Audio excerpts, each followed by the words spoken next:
Bonjour, j'espère que vous allez super bien. Bienvenue dans cette formation où vous allez apprendre Excel. Excel pour débutants. Excel, c'est le logiciel le plus utilisé dans les entreprises aujourd'hui. Et tant que vous êtes en entreprise, vous êtes employé, vous devez maîtriser Excel. Donc, dans cette vidéo, nous allons avoir les bases pour pouvoir démarrer sur Excel, pour pouvoir apprendre à utiliser Excel. Avant de continuer, je me présente, je suis Léon Sosodino, certifié expert Microsoft et formateur au sein du cabinet Smart Autobox Consulting. Donc, avant de continuer, n'hésitez pas à vous abonner à la plateforme, activer la cloche de notification et vous allez découvrir les vidéos prochaines pour devenir meilleur à Excel et être des êtres Autobox. Sans plus tarder, nous allons continuer la présentation de la formation. Donc là, je viens de démarrer Excel. Pour démarrer Excel, vous avez le choix d'avoir directement l'icône sur votre bureau ou de venir directement dans le menu Windows ici et puis de pouvoir rechercher le Microsoft Excel lancé si c'est déjà utilisé ou de venir dans la barre de recherche et de taper Excel et directement Excel va apparaître en tant qu'application de bureau et vous pouvez simplement cliquer dessus et ça va lancer Microsoft Excel. Il y a plusieurs versions de Microsoft Office Excel. Actuellement, moi, je suis sur la dernière version de Microsoft Excel 2021. D'accord? Mais vous pouvez avoir des versions de 2010, de 2013, de 2016, de 2019. C'est pratiquement la même chose. Il n'y a que de modifications très, très, très minimes. Donc là, je viens de démarrer avec Excel.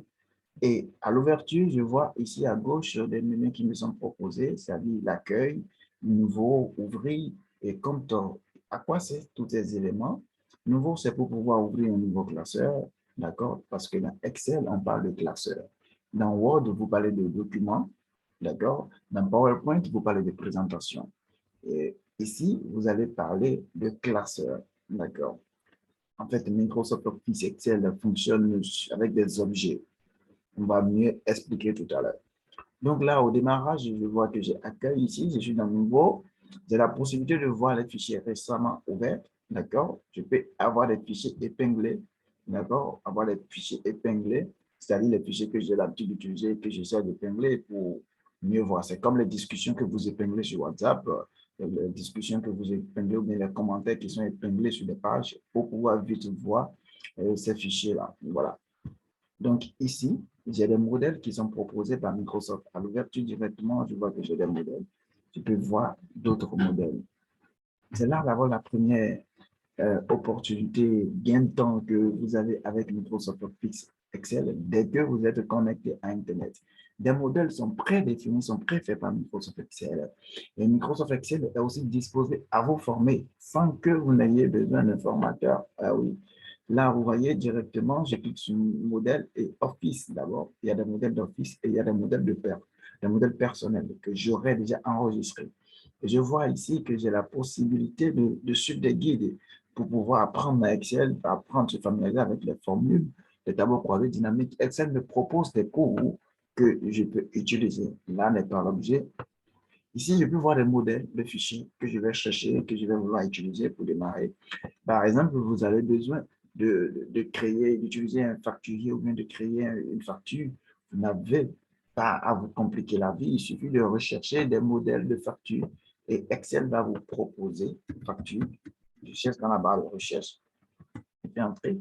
Directement, Excel vous propose des modèles de facture que vous pouvez utiliser et essayer d'apporter quelques modifications de saisie simplement.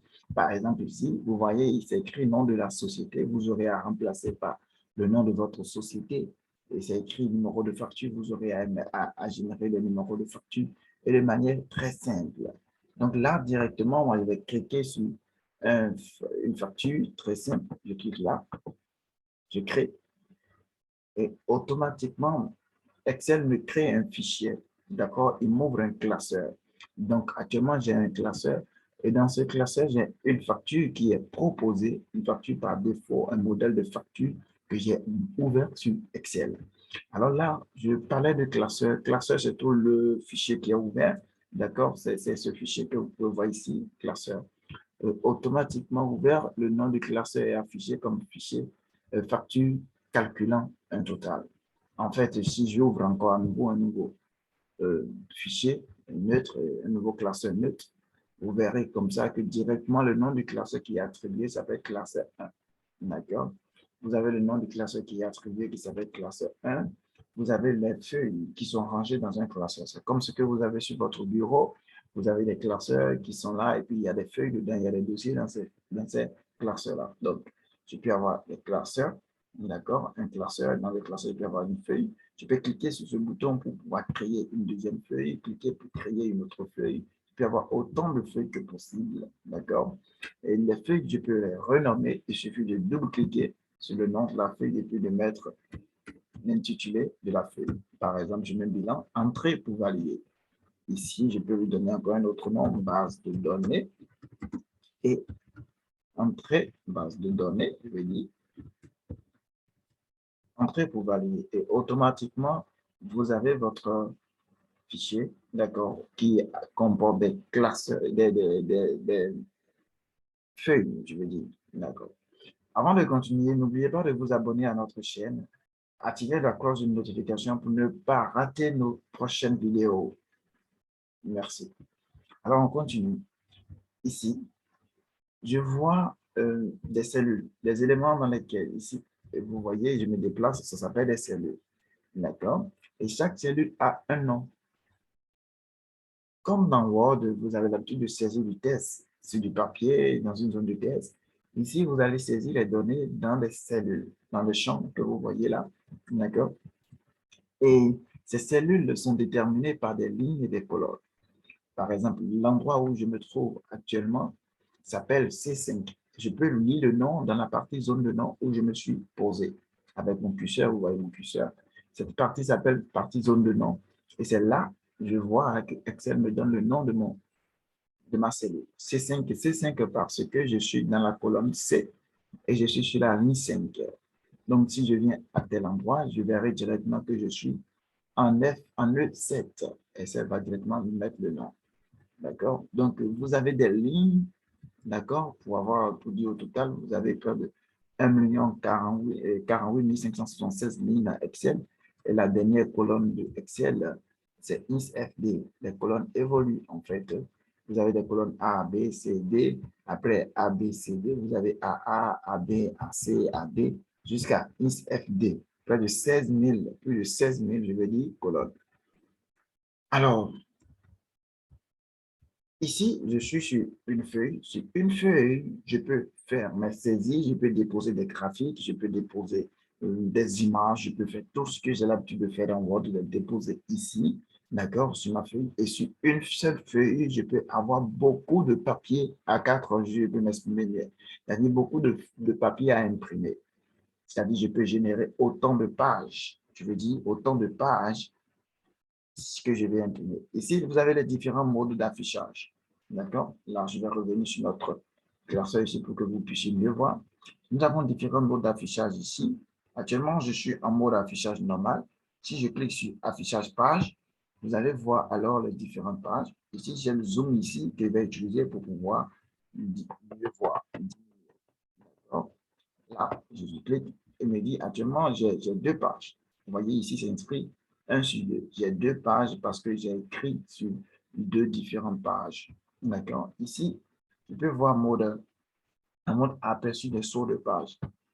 Là, je vois qu'avec un aperçu des sauts de page, il n'y a pas eu de saut de page. Il n'y a qu'une seule partie et qui marque la page 1. Vous voyez? Voilà. Avec la vue de page, je peux avoir la possibilité, je vais augmenter zoom, d'avoir l'entête, d'accord, qui est ici, où je peux ajouter des choses en en-tête. Par exemple, je peux écrire Léonce. Là, ça va rester en en-tête pour toutes les pages. Tant que je viendrai sur une autre page, directement, j'aurai en en-tête cette inscription de Léon Sodino, comme d'habitude dans Word, où vous mettez les éléments en en-tête. Donc, c'est l'affichage normal ne vous permet pas d'avoir des en-têtes, mais l'affichage page, c'est ce qui vous permet d'avoir accès à l'en-tête, de pouvoir insérer les images, de pouvoir insérer différents éléments. Je reviens sur notre classeur vide. Alors, je vais vous parler maintenant du ruban. Qu'est-ce que c'est que le ruban? C'est là tous ces éléments que vous voyez.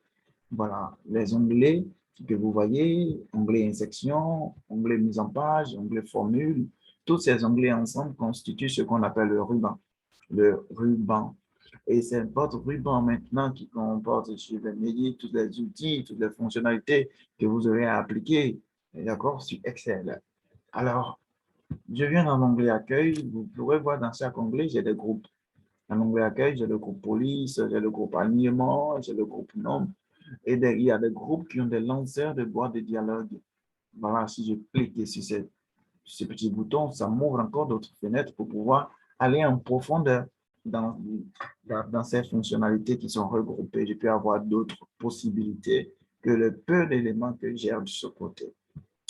Alors, pour aller plus vite encore, on aura à utiliser souvent l'onglet accueil, on aura à utiliser l'onglet révision pour pouvoir protéger nos fichiers, pour pouvoir mettre des mots de passe, d'accord, pour pouvoir donner des autorisations d'usage, pour pouvoir réviser, voir les mots, les erreurs qui sont dedans, je veux dire. On aura à utiliser mise en page pour tout ce qui concerne la feuille, les marges, les orientations, les tailles de police, les zones d'impression, d'accord? La largeur des colonnes, la largeur des cellules, ainsi de suite, paysage, comment je vais afficher mes éléments.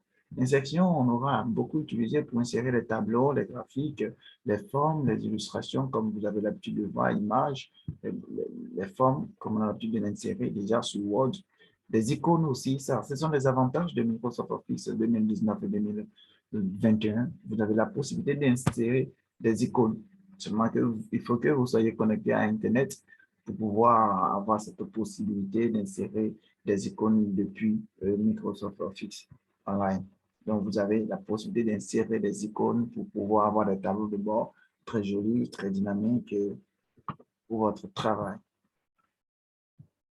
Alors, à part ça, et complémentaire, c'est les éléments, d'accord, dont vous aurez besoin en version très avancée de Microsoft, ou des compléments que d'autres personnes ont développés ou que vous avez pris chez Microsoft pour avoir une fonctionnalité plus particulière, plus demandée par rapport à ce que vous faites, en fait.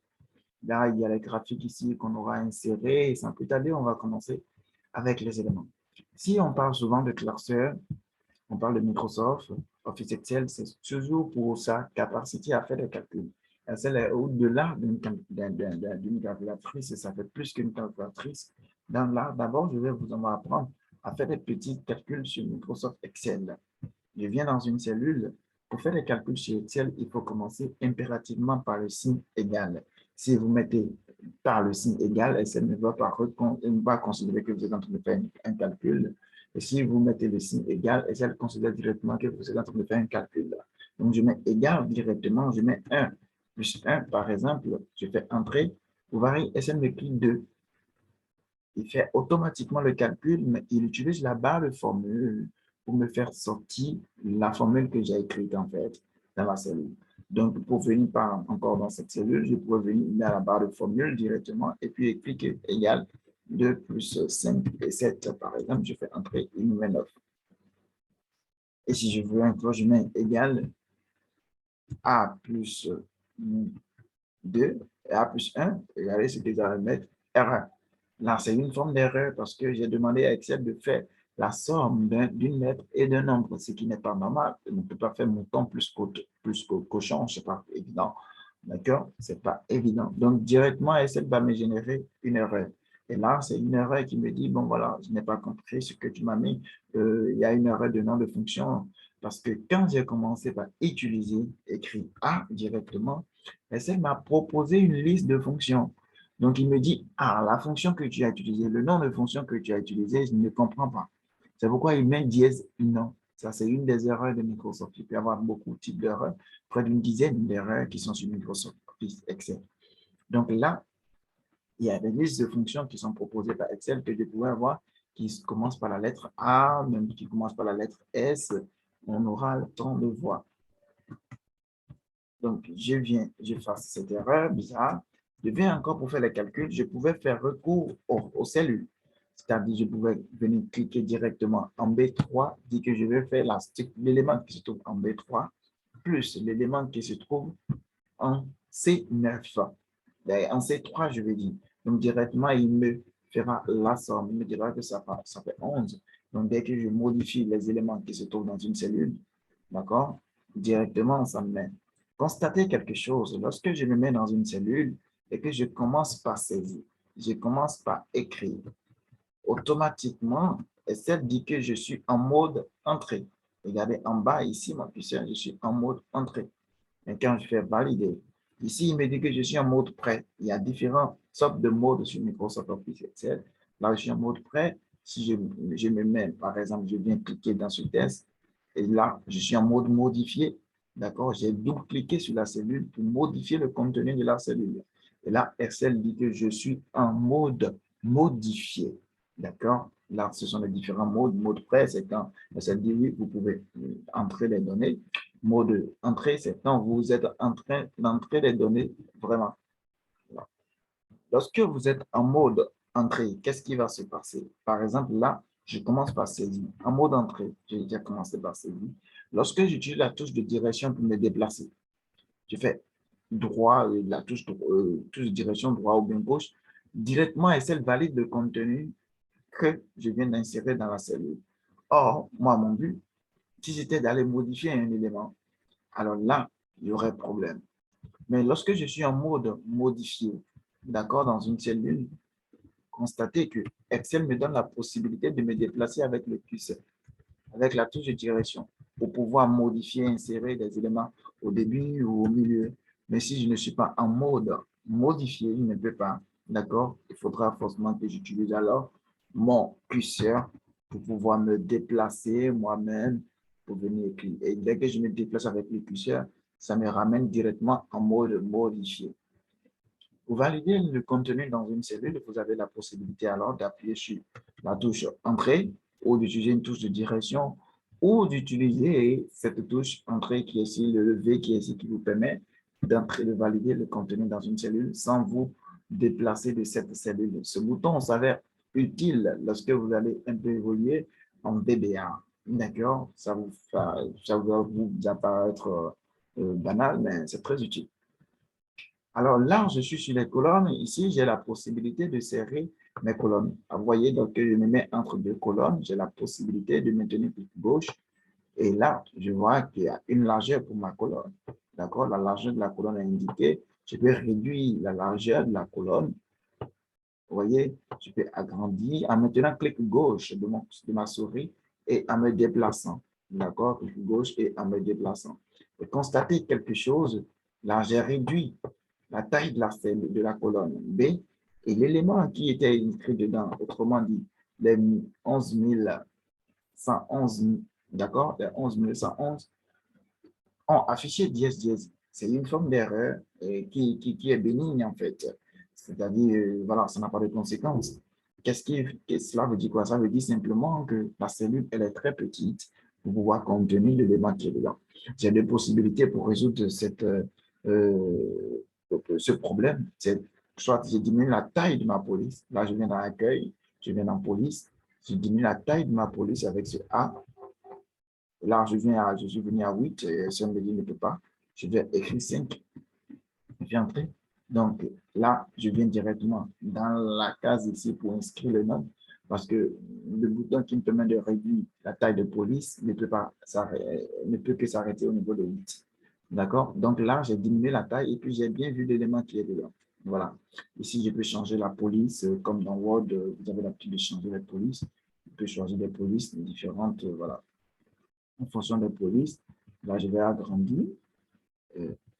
Là, regardez ce que je vais faire. Je suis là, il y a des problèmes. Je peux double-cliquer sur la bordure de la colonne et directement, ça va prendre la taille qu'il faut exactement, d'accord, la taille de la cellule qui comporte l'élément le plus long, je veux dire, d'accord. Par exemple, ici, si je tronque un peu ma cellule, vous voyez le test qui est en bas. Il y a un test ici. Le test qui est en bas, c'est tronqué. J'ai 536 à la fin, mais là, je n'arrive pas à lire. Si je double-clique ici, on va prendre la largeur de la cellule B4 parce que c'est cette cellule qui a l'élément de test long, la chaîne de caractères plus longue. Alors, donc, vous pouvez entrer une formule, vous pouvez faire un petit calcul, les calculs de base, vous pouvez déjà le faire. J'ai des éléments ici, j'ai par exemple la vente des éléments, j'ai Jean, j'ai Pierre, je peux saisir les éléments, j'ai Jo, qui ont effectué des ventes, d'accord? 400, 900, 5000, voilà, j'ai des éléments. Je peux sélectionner des plages, d'accord? Dès que je sélectionne beaucoup de cellules ensemble, on parle de plages sélectionnées. On parle de plages sélectionnées. Et les plages peuvent avoir des noms, d'accord? Dans les formules des plages, vous aurez utilisé beaucoup de plages. Et pour ça, vous allez devoir donner des noms à vos plages, soit utiliser les noms de base qui sont donnés par Microsoft. Comme on a dit qu'une cellule se détermine par le numéro de ligne, le numéro de colonne, la lettre de colonne. Ici, par exemple, la cellule où est inscrit le mot Jean s'appelle B7. D'accord? Ça s'appelle B7. Directement, on peut voir que ça s'appelle B7. Et B7, ici, la cellule qui est ici s'appelle C9. On est d'accord? On a la colonne C, on est sur la ligne 9. Alors, si je vais appeler cette plage, par exemple, le petit rectangle qui est un peu gris là, voilà. Si je vais l'appeler, je vais dire que c'est la plage B7AC9. B7AC9. Je vais vous montrer tout à l'heure dans une formule comment on note voilà, les plages dans Excel. Donc là, j'ai ma plage, je peux venir dans Accueil ici, utiliser les fonctionnalités de base que vous connaissez déjà, peut-être pas, de, de bordure, déjà insérer, mettre des bordures pour mettre des quatrillages et tout. Parce que quoi? Les petits bordures blancs, les quadrillages que vous voyez ne s'affichent pas lors de l'impression.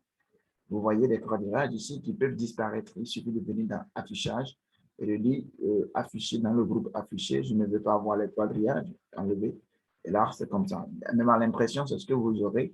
D'accord? Même si vous demandez que les quadrillages soient affichés, que vous voulez afficher, ils ne seront pas imprimés lors de l'impression.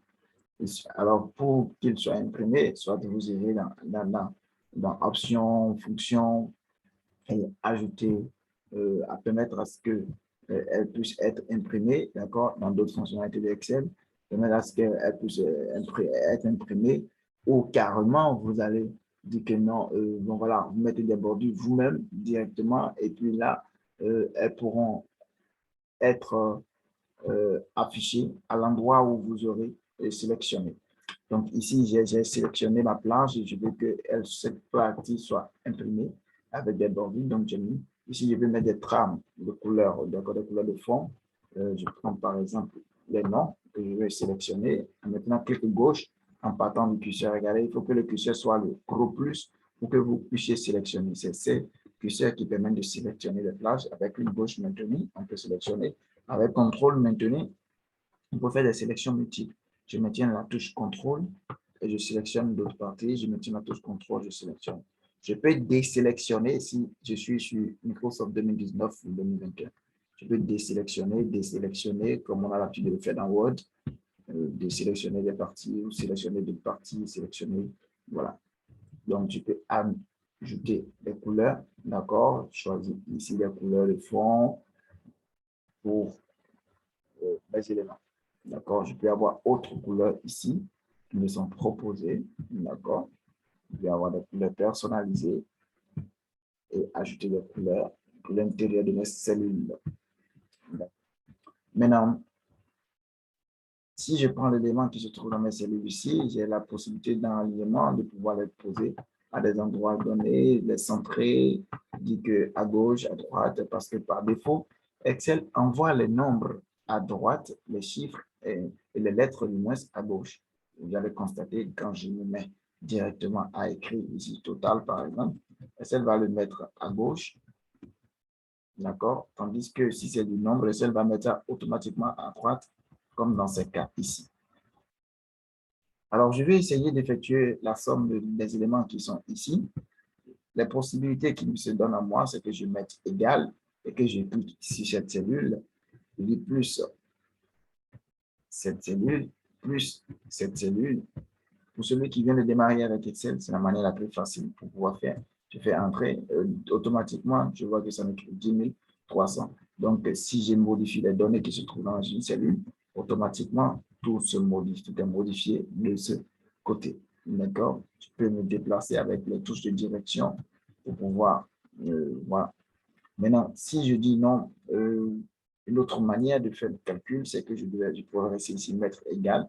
Je vais mettre égal somme. Là, je vais vouloir utiliser une formule. Je dirais que c'est somme.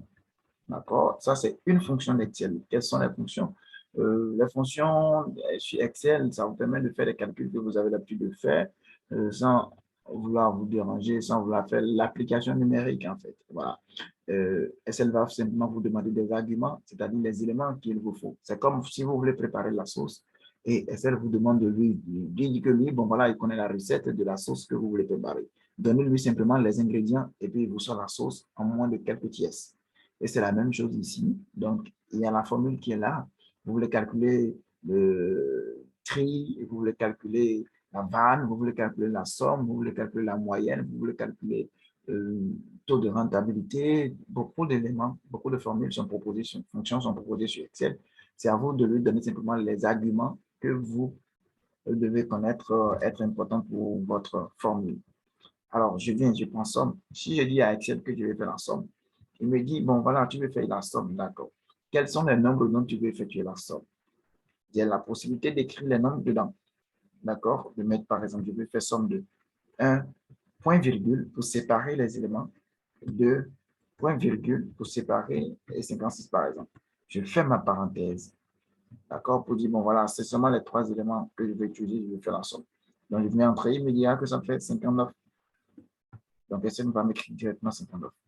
Je vais double-cliquer dedans, je vais aller modifier cette formule. Je ne vais pas faire la somme de 1, de 3, mais je vais faire la somme des références. Je vais utiliser les cellules et faire la somme. Donc, j'ai la possibilité de cliquer pour dire, premier nombre, c'est ce nombre. Je vais mettre point virgule. Deuxième nombre, c'est ce nombre. Je mets point virgule. Troisième nombre, c'est ce nombre. Je fais ma parenthèse. Je fais entrer. Et ça va me dire que oui, ça fait 14 658, comme ce que j'ai de ce côté. Mais là, c'est trop fastidieux parce que imaginez-vous qu'on avait près de 1 million de lignes. Oui, parce qu'on a vu tout à l'heure que Excel a près de 1 million 48 000 lignes. Donc, si le musulman venait ici et que je vais faire la somme, est-ce qu'il faut faire petit à petit comme ça? Non. Vous avez la possibilité de faire recours à des plages. D'accord? Ici, je vais mettre une apostrophe devant pour vous afficher la formule. Apostrophe devant égal annule la fonctionnalité d'égal. Donc, SN ne considère plus que ma formule, que c'est une formule que je suis en train de mettre, d'accord? Mais il va considérer que c'est du test parce que ça ne commence pas par égal.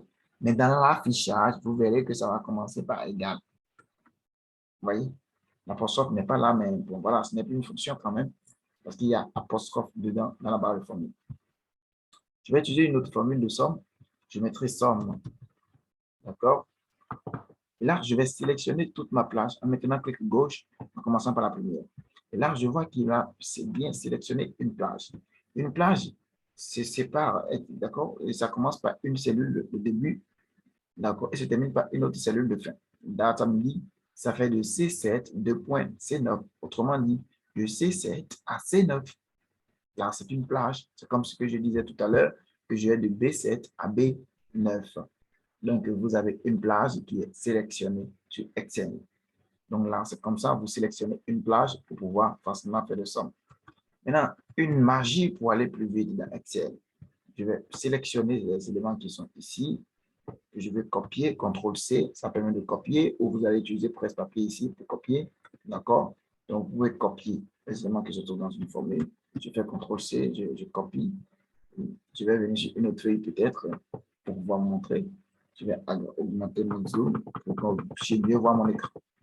Donc, je vais copier, coller ici les éléments. Lorsque je viens de faire coller, il me propose des options de collage. D'accord? Je peux dire que non, je vais coller les formules. S'il y a des formules uniquement, je vais coller sous forme d'image. Et cela va considérer que c'est une image et ne va pas utiliser. Mais là, je voulais coller les cellules. J'ai collé les cellules. Voilà.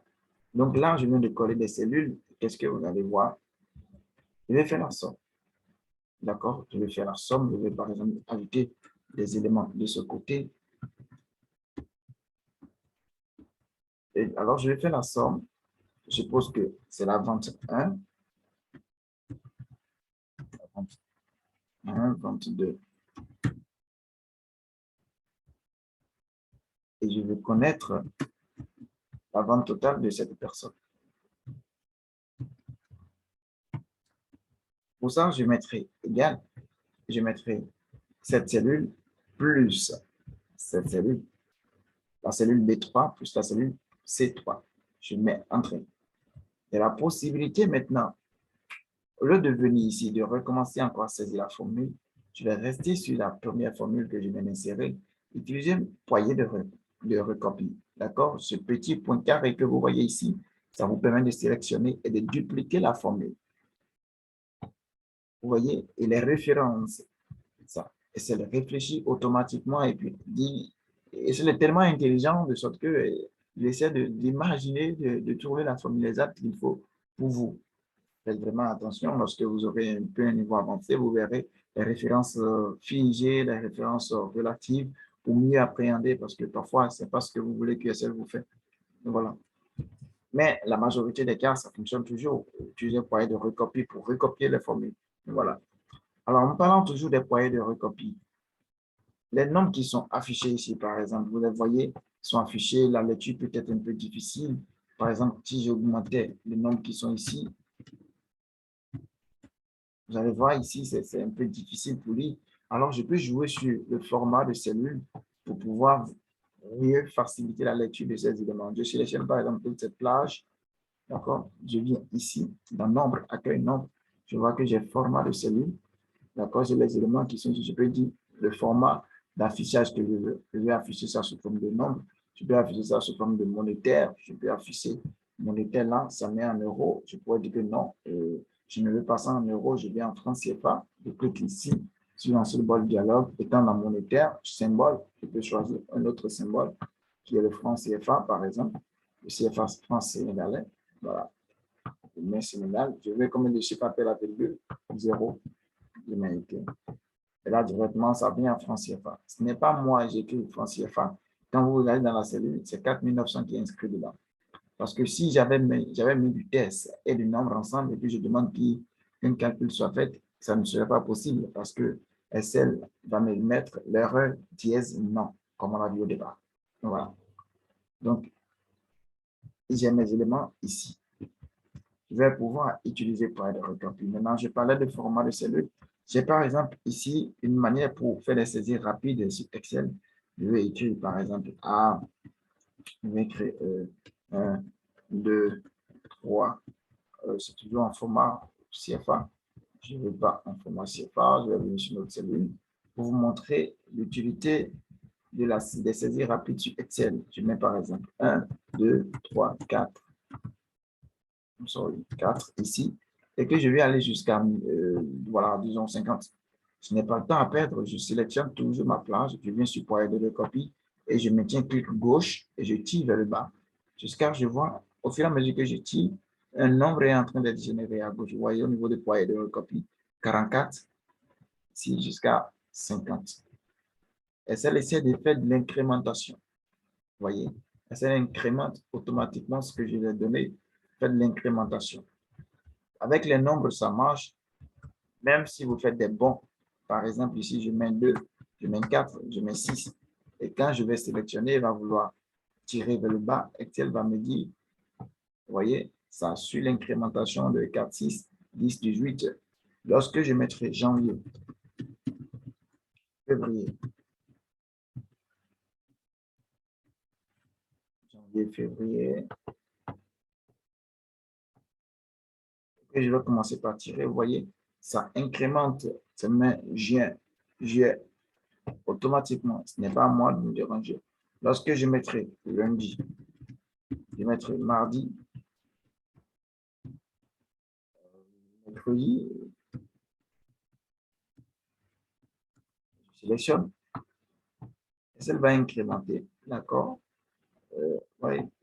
Là, il fait une semaine, lundi jusqu'au dimanche.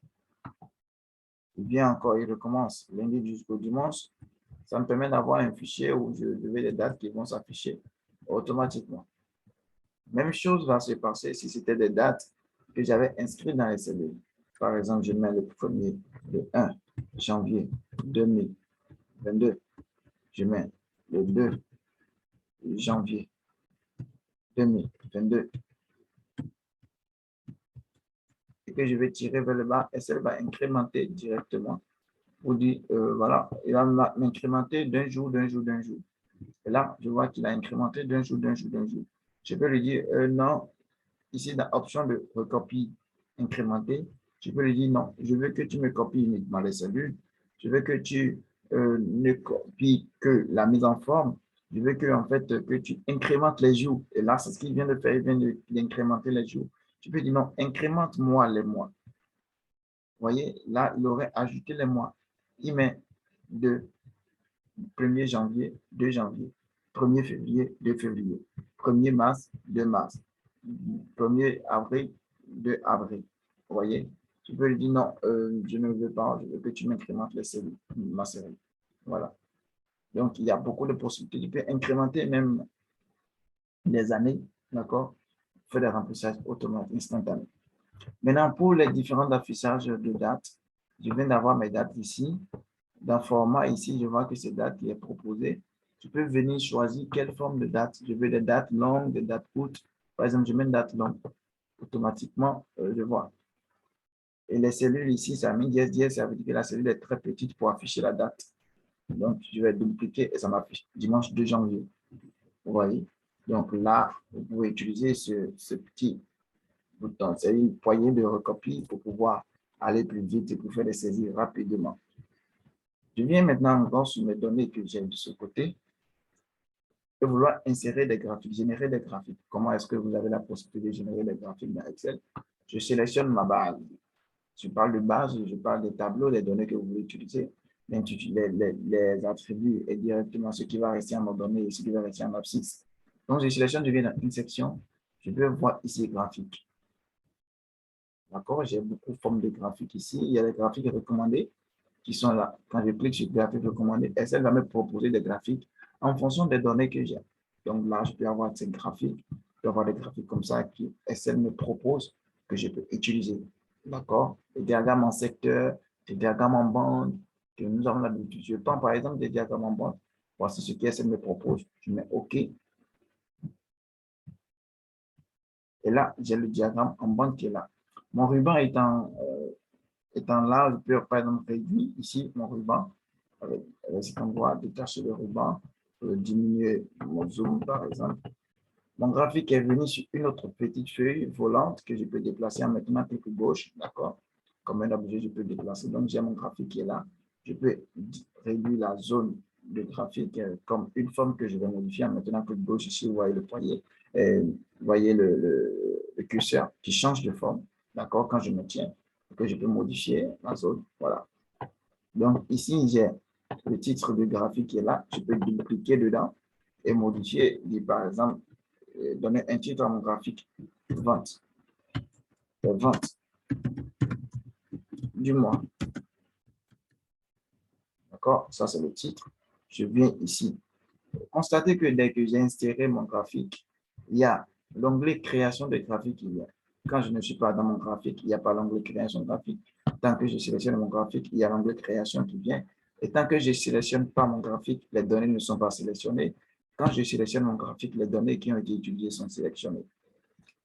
Et je vois qu'il m'a mis Jean, il me met en bas des gens d'ici pour dire, bon voilà, j'ai mis le nom de Jean. Ce sont les données de gens qui sont ici, qui sont les graphiques, pour me montrer les pas.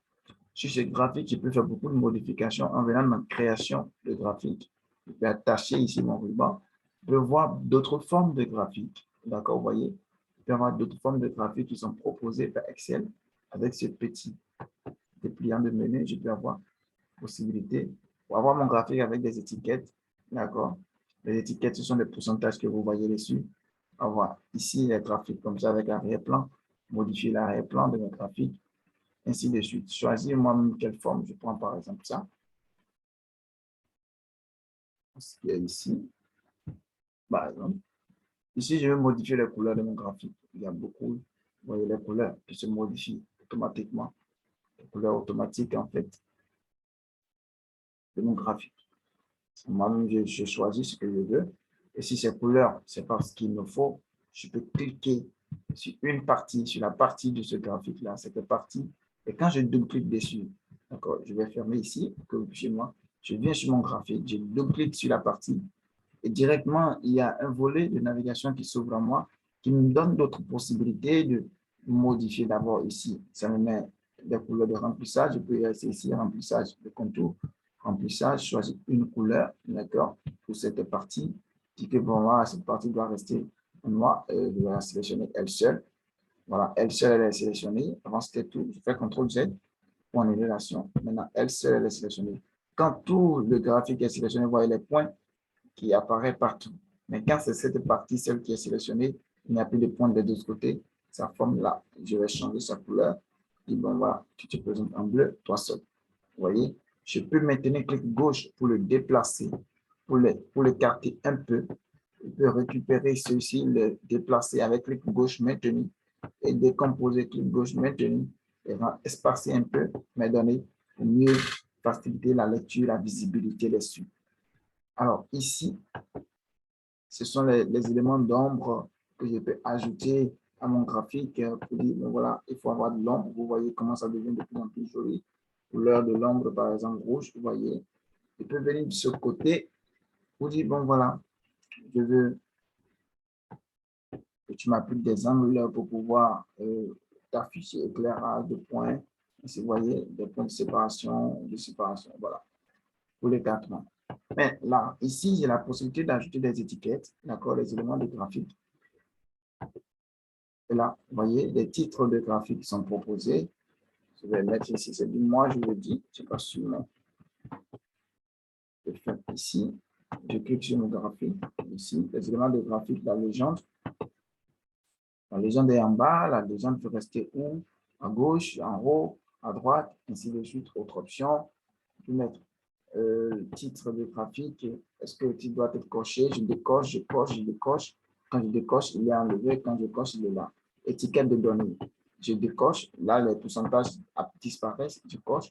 Là, ce sont les nombres qui s'affichent, les nombres réels. Ce n'est plus des pourcentages. Je peux dire que non, voilà, je ne veux pas ajuster. Je veux avoir des nombres affichés, centrés, les gens de données, en pourcentage. Les gens de données, par exemple, je vais décocher le titre. Vous voyez, là, ça me met le pourcentage et ça me met aussi le nom de la personne. Ça me met le pourcentage, ça me met le nom de la personne. Donc, vous avez la possibilité de modifier votre graphique comme vous voulez, choisir les différentes couleurs qui vous plaisent, et vous bien modifier les données du graphique. Il y a un graphique qui est peut-être sélectionné et puis on va vouloir modifier ce graphique. Bon, voilà, sans trop se déranger, il faut simplement modifier le type de graphique. Je viens là, je dis que non, en fait, ce n'est pas ce graphique qu'il fallait prendre.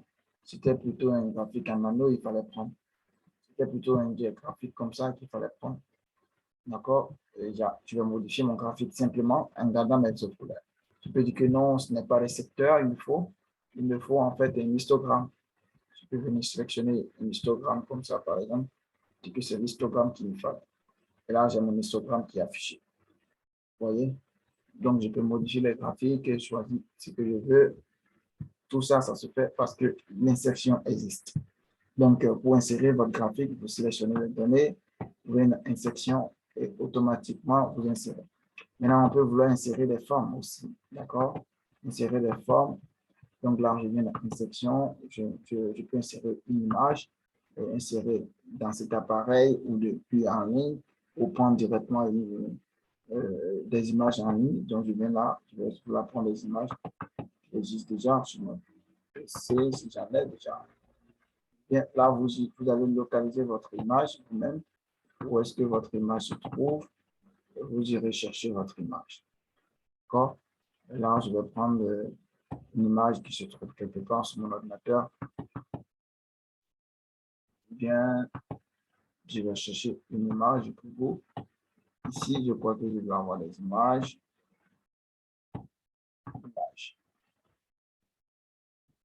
Par exemple, là, je viens chercher, par exemple, une image comme ça. Bien sûr. Là, c'est une image, je viens d'insérer. D'accord? C'est une image. Je viens d'insérer. Je peux insérer encore une autre image depuis Internet, une section. Ici, image en ligne. Et là, ça me permet de rechercher des images et de taper par exemple le nom. Je peux dire voiture. Voilà, oiseau. Et là, j'ai vu les images d'oiseaux qui me seront proposées par Excel. Et vous pouvez utiliser après. D'accord, dans votre design, je vais prendre par exemple une image comme ça. J'insère. Automatiquement, l'image est proposée. D'accord. Et parfois, vous pouvez utiliser ces images-là pour faire du design. Je copie l'image, CTRL-C, bien CTRL-INS pour couper l'image, CTRL-V pour coller encore l'image. Je peux prendre mon image, agrandir mon image par le sommet. Je peux diminuer mon zoom pour mieux utiliser l'image, agrandir l'image. D'accord? Et là, c'est mon image qui est affichée. Je peux l'utiliser comme arrière-plan pour travailler après. Je peux maintenant masquer ces colonnes. Quand vous êtes parfois en train de travailler, vous aurez voulu, par exemple, masquer des éléments. Par exemple, cette feuille, je ne veux pas afficher la feuille, je vais masquer. Clic droit dessus, je masque la feuille. Masquer. D'accord? Clic droit dessus, je masque la feuille. OK? De la même manière qu'on masque une feuille, on peut afficher une feuille. Clic droit, afficher. Vous me dites quelle feuille vous voulez afficher. J'affiche la feuille. Mais voici. Ici, je dis que, bon, voilà, je veux masquer cette colonne. Je fais clic droit, je sélectionne d'abord la colonne. Pour sélectionner la colonne, il faut cliquer dessus ici. D'accord? Je fais clic droit, il me dit masquer. Je peux masquer la colonne. En impression ne pas être affichée, mais les données ne sont pas effacées. Pour afficher encore, je vais rester ici. Vous voyez, le curseur change maintenant. Ça vient avec deux traits, je double-clique là, et puis ça me désélectionne. Donc, c'est ce que je vais faire ici. Je vais masquer les colonnes qui sont du côté droit. Ici, je maintiens CTRL maintenant, parce que je vais faire beaucoup de sélection. CTRL. D'accord, je mettrai un CTRL, je sélectionne, je maintiens CTRL, SHIFT, tous de direction droite, et j'ai sélectionné toutes les cellules qui sont encore à droite, que je peux essayer de faire clic droit, de masquer. Bien, l'objectif, c'est d'avoir uniquement mon image sur mon écran. D'accord, là, vous pouvez mettre votre image là, et sur cette image, vous pouvez faire ça comme une page d'accueil pour votre outil, ou ce n'est que l'image qui est vue, vous voyez, et insérer par exemple des boutons dessus, des formes, pour insérer des formes. Là, je viens à l'insertion, je viens ici, je prends les formes que je peux insérer. Alors, j'insère une forme, d'accord. Une forme étant insérée, j'ai la possibilité de faire beaucoup de choses avec. Je viens dans le format de la forme, je peux ajouter, choisir comment est-ce que la forme sera, quelles sont les couleurs de remplissage qu'elle doit avoir. Si c'est des couleurs en dégradé, je vais sélectionner pour dire en dégradé. S'il y a d'autres formes prédéfinies, je peux choisir la forme prédéfinie que je vais vouloir utiliser. Je peux ajouter du texte dans ma forme. D'accord. Je peux mettre clic droit, ajouter du texte ou écrit dans une forme.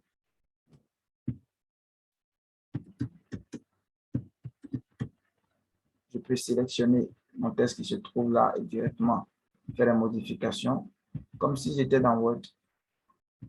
La modification de traitement de texte.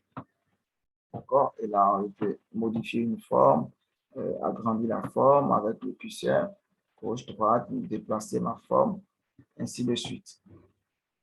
Déplacer, vous voyez le curseur qui est dessus avec les flèches là, c'est ce curseur qui permet de maintenir, avec clic gauche maintenir, de déplacer. D'accord? Là, je venais d'insérer une image. Je peux modifier autant la forme que je veux. Insérer même des icônes, comme on l'avait vu au départ, insertion, insérer icône ici. Vous pouvez insérer des icônes pour pouvoir mieux faire la graphique, par exemple. Je vais sélectionner autant d'icônes, par exemple 4 éléments que j'ai sélectionnés. Les icônes sont insérées, mais elles sont derrière. Voilà. Je vais diminuer mon zoom pour qu'on puisse mieux voir nos éléments. Je vais mieux les insérer à nouveau pour qu'on puisse mieux voir. insertion, icône. Je sélectionne ça et ça, insère. Voilà. Les icônes qui sont sélectionnées, qui sont insérées. Voilà, et je peux les utiliser comme des icônes pour mieux travailler sur mes graphiques. Modifier les couleurs aussi parce que ce sont des formes, mais je peux modifier les couleurs de remplissage, vous voyez, les couleurs de mes graphiques. Maintenant, pour d'autres formules dont vous aurez besoin dans Excel, c'est la formule de moyenne, des formules pour faire des calculs rapidement. Par exemple, je suppose, je prends toutes ces données que j'ai ici. Je prends ces données et puis je vais essayer de calculer la moyenne. Je vais utiliser la fonction moyenne. Donc, je mets égal moyenne. Moyenne, on envoie les arguments. Il faut dire, donne-moi les nombres pour que je puisse envoyer la moyenne. Donc, je vais dire, d'accord, je sélectionne toute cette partie pour que tu puisses m'envoyer la moyenne de tout ce qui se trouve là. Je fais entrer. Il va m'envoyer la moyenne, c'est le 15. D'accord? Je peux lui dire, bien, en fait, je ne veux pas la moyenne. Je veux que tu me fasses, tu me trouves autre élément. Je ne veux pas trouver la moyenne. Ce qui m'intéresse, je vais trouver l'élément, le nombre le plus élevé. Alors là, je vais utiliser la fonction masse. Masse, d'accord? Masse qui donne la valeur la plus grande. Donc, je sélectionne tout l'ensemble des données et il va me sortir le nombre que c'est 19. Si je mets 7 ici, il me dit que le nombre le plus grand ici, c'est 20.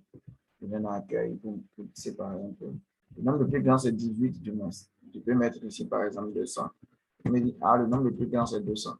Je peux dire que non, voilà, ici, c'était 2000. Il dit, ah, le nombre le plus grand, c'est 2000.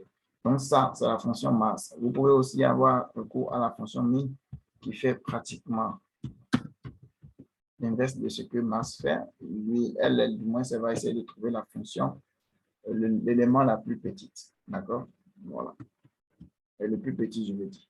Maintenant, qu'est-ce qui se passe aussi si vous ne maîtrisez pas déjà le nom des formules?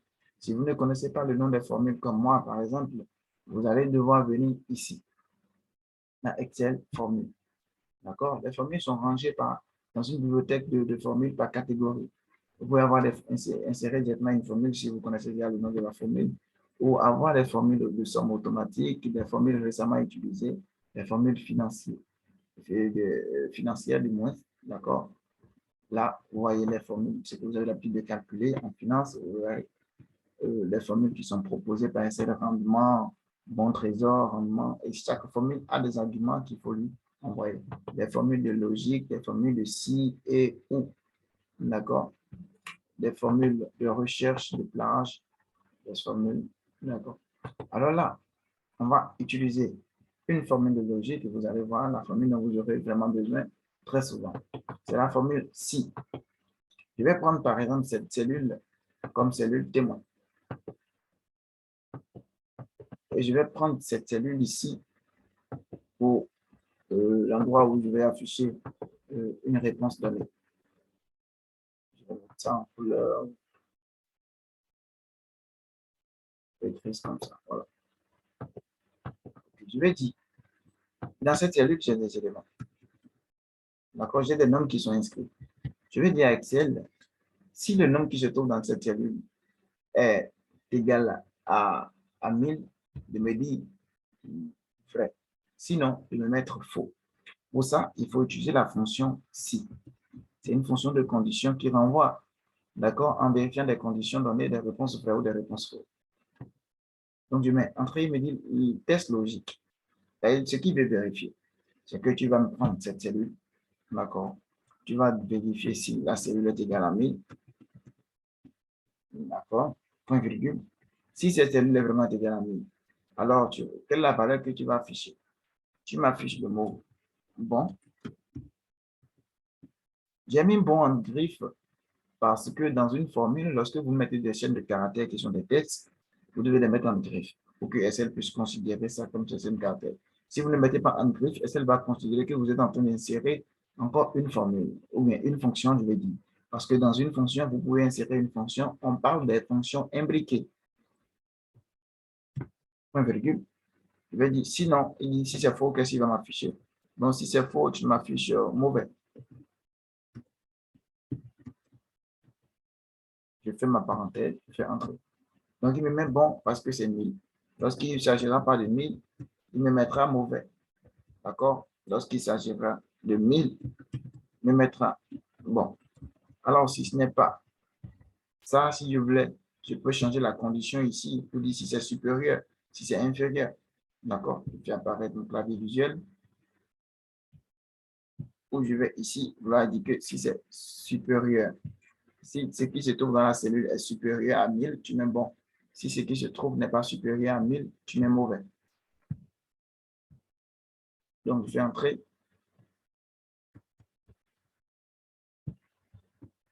Là, il me met mauvais parce que ce qui est ici n'est pas supérieur à 1000. D'accord? C'est égal à 1000, mais ce n'est pas supérieur à 1000. Lorsque je mets 38, directement, même bon, parce que c'est supérieur à 1000. Si je mets 1000, et 1001, il me mettra bon. Mais si je mets 999, il me mettra mauvais. Maintenant, si je veux qu'en mettant 1000, il me mette bon, alors c'est supérieur ou égal.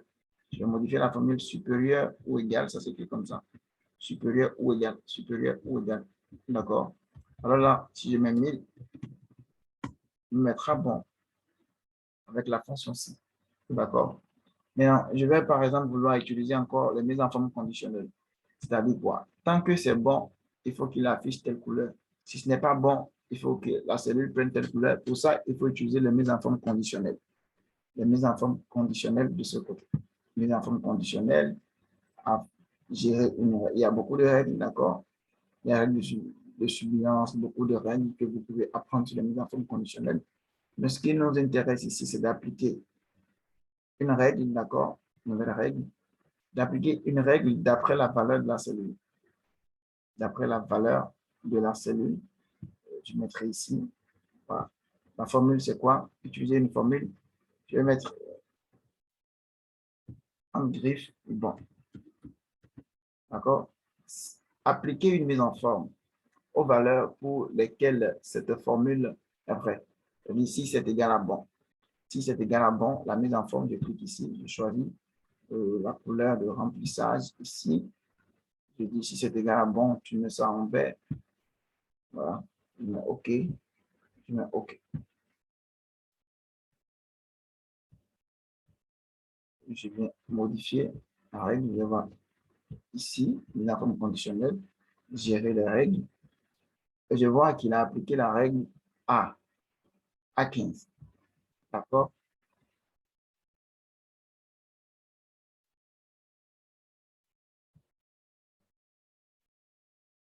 Il a appliqué la règle à 15, appliqué une mise en forme. Donc, d'après les mises en forme, d'après le contenu, voilà, j'avais fait une erreur, c'est d'après le contenu de la cellule. D'accord? C'était d'après le contenu de la cellule. C'est ici, il fallait cliquer d'après le contenu de la cellule, valeur, formule. Bien, je ne vais pas indiquer une formule, je vais directement lui donner une valeur. Je vais mettre égal bon. Automatiquement égal bon. Et je vais lui choisir la couleur verte que j'avais prise. Voilà. Non, OK.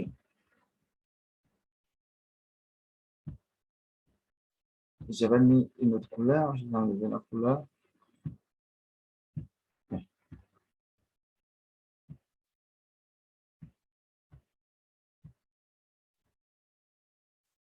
15.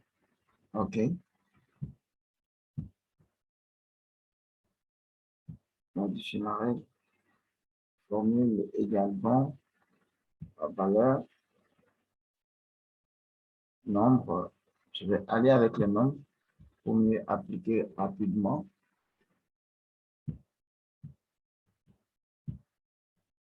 C'est spécifique. Égale bon.